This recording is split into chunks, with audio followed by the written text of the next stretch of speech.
Oi, tudo bom? Eu sou a Paulinha Alves do littleblog.com.br e há muito tempo eu gravei um vídeo aqui pro canal do blog falando sobre o meu projeto do 1001 filmes pra ver antes de morrer. Se você não viu esse vídeo, eu vou deixar no card aqui em cima, dá uma olhadinha lá, porque lá nesse vídeo eu explico direitinho como que vai funcionar esse projeto. Demorou muito tempo, eu sei, mas eu finalmente estou aqui pra falar sobre 3 filmes dessa lista. Então, vamos lá! O primeiro filme que eu vou falar é o Juventude Transviada, de 1955.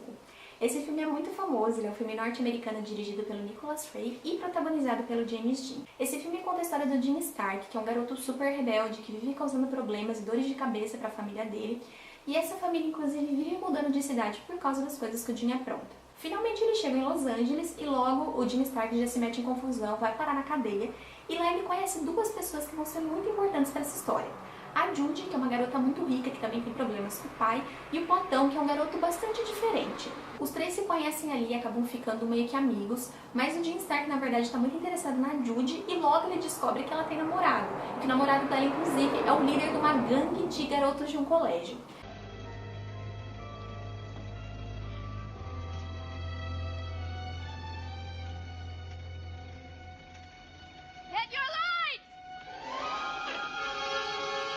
Juventude Transviada acabou ficando muito famoso na história do cinema, porque ele é um espelho, ainda que de maneira muito ficcional, e ainda que ele tenha muito drama, muito romance, muita coisa própria do cinema, ele ainda reflete de uma maneira bastante fiel aquilo que os jovens da década de 50 estavam passando.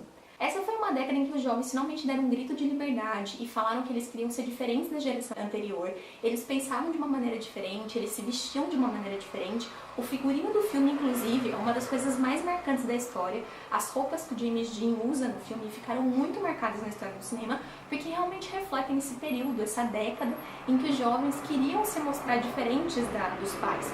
Então a calça jeans, por exemplo, é um dos maiores símbolos dessa mudança de comportamento, dessa mudança na maneira de se vestir. E o filme é um retrato muito fiel de tudo que estava acontecendo, de todas essas mudanças e todas essas transformações. Infelizmente, o filme acabou fazendo muito sucesso também por causa da tragédia que aconteceu com o James Dean.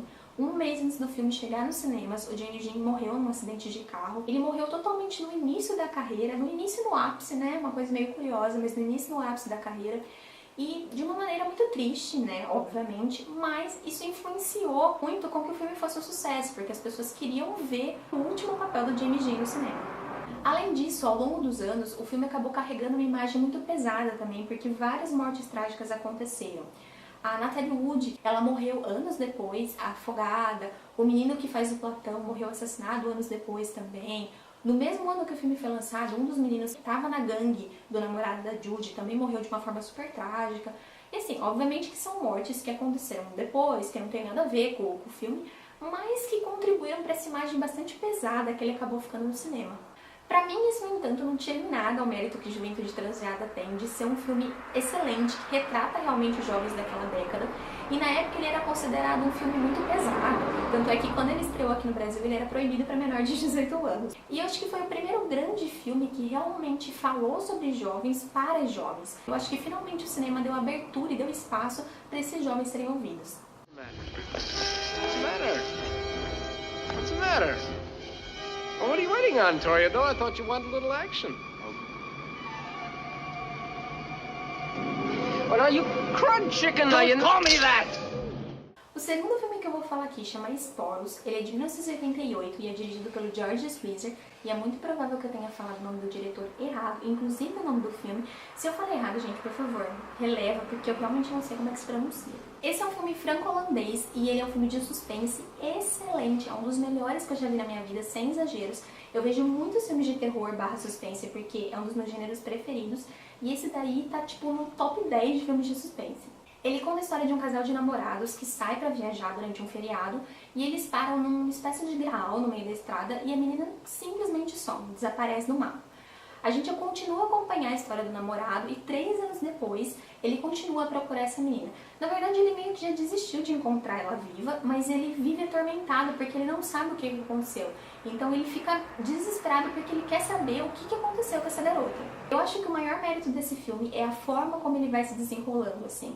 É curioso porque apesar dele ser um filme de suspense, ele é um filme muito sutil.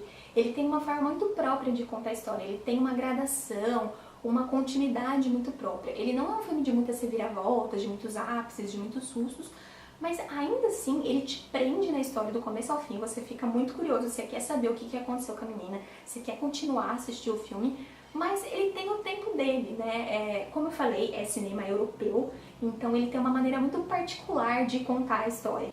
No entanto, o que eu acho que faz o filme ser o filme que é e ser da grandiosidade que é, estar na lista do meu filmes para ver antes de morrer, é o final que ele tem. Eu acredito que o final, que eu não vou contar, obviamente, para não dar spoiler, é o que encerra o filme realmente com chave de ouro, sabe? Eu não consegui imaginar outro final que poderia ser dessa história. Inclusive, há uma versão americana desse filme, norte-americana, que acho que é de 93, e é com a Sandra Bullock. Eu não assisti, mas eu procurei na internet, eu quis ler pra ver se era realmente igualzinho ao filme holandês. E aconteceu o que normalmente acontece com os filmes de Hollywood. Eles mudaram o final pra deixar com um padrão mais comercial, pra deixar realmente um filme mais americanizado. E assim, apesar de eu não ter visto o filme, eu não fiquei com a mínima vontade de assistir, porque pra mim, só de saber que o final mudou, e eu li qual é o nome do final e eu achei horrível, eu já não tenho vontade de ver, sabe? Porque eu acho que o final é o que faz o filme. O final é que encerra com chave de ouro e realmente faz ele ser tão grandioso. Ah, uma coisa muito legal desse filme é que o G1 fez uma matéria, eu não sei se foi recente essa matéria, mas de qualquer forma eu vou deixar o link aqui embaixo pra quem quiser dar uma olhadinha, que eles entraram em contato com um pesquisador de cinema, que obviamente eu não vou lembrar o nome do cara, mas enfim, tá lá na matéria, e eles deram uma missão pra esse cara de reduzir a lista do 1001 filmes em 10 filmes essenciais, para quem realmente quer entender a história do cinema e assistir 10 grandes filmes da história do cinema.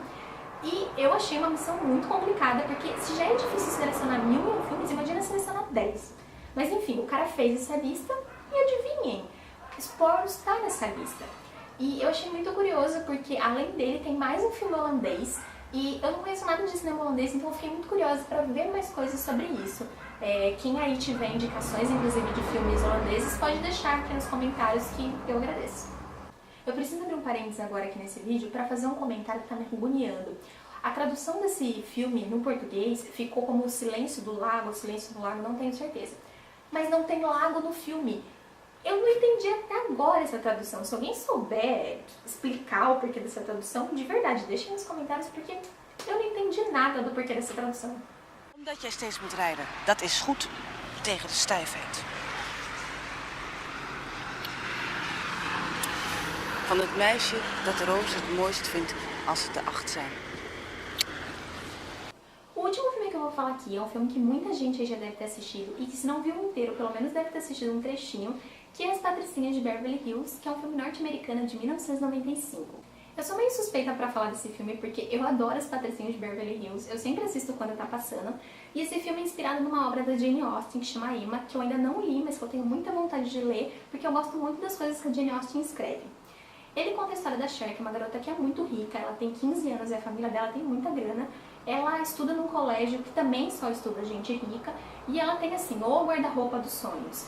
Pra vocês terem ideia, na década de 90, o guarda-roupa dela foi assim, um fenômeno, ela lançou muita tendência. Joguem no Google quem não conhece o filme pra vocês entenderem do que eu tô falando. Tudo que ela usava, todos os acessórios, as roupas, as maquiagens, tudo que ela usa no filme virou um fenômeno na década de 90 e ela foi muito copiada. A Alicia Silverstone, que é quem faz a Cher, foi muito copiada. Cher, get in here. What's up, Daddy? What the hell is that? A dress. Says who? Calvin Klein. It looks like underwear. Go upstairs and put something over it. Dad, I was just going to. Na história, então, a Cher vê chegar no colégio que ela estuda a Tai, que é uma garota que é completamente diferente das outras meninas do colégio, que ela não se veste do mesmo jeito, que ela não gasta rios de dinheiro em roupa, enfim, que ela tem um jeito dela. E ela começa a ser considerada o patinho feio, e a Cher resolve adotar essa garota e transformar ela igualzinha a todas as outras garotas do colégio. Essa é a premissa do filme, e eu sei que parece ser uma premissa bem boba, é uma premissa boba, só que eu acho que As Patricinhas de Beverly Hills é muito mais do que essa premissa. Todos os conflitos de adolescente que surgem ao longo da história, apesar da Cher ter muita grana, no fundo, na hora desse tipo de conflito, não faz diferença o dinheiro que ela tem. Porque as decepções amorosas, as brigas que ela tem com a amiga, são coisas que acontecem com qualquer adolescente de qualquer classe social. Então, nesse conjunto, eu acho que nessas questões, o filme consegue se aproximar muito das pessoas. Apesar de ele ser muito irreal, dela ter muita grana na história, ter um estilo de vida completamente diferente da maioria das meninas que assistiram o filme na época e que assistem o filme hoje em dia, mesmo assim ela consegue ter uma aproximação com a adolescente e com quem tá assistindo o filme. Eu acho que um dos motivos para esse filme estar no Mil e um Filmes para Ver Antes de Morrer é que ele meio que lançou tendência entre as comédias românticas adolescentes. É complicado falar que ele foi o primeiro, mas eu acredito que ele foi um dos primeiros a fazer muito sucesso dentro dessa temática, assim. É óbvio que dentro de comédias românticas adolescentes, a gente também tem vários outros tipos de diferentes filmes, então tem várias... Eu esqueci a palavra agora, gente. Mas tem várias subcategorias dentro de comédias românticas adolescentes. E eu acho que as Patricinhas de Beverly Hills lançaram uma dessas subcategorias. Tanto é que se a gente parar pra pensar, várias comédias românticas adolescentes que tem hoje em dia fazem muita referência a Patricinhas de Beverly Hills. Tem muitos clichês que foram as Patricinhas de Beverly Hills quem lançaram. Então eu acho que esse crédito tem que ser dado a esse filme. Ele realmente foi um dos primeiros, ou pelo menos um dos primeiros a fazer sucesso e a lançar tantas referências nessa área pro mercado de cinema.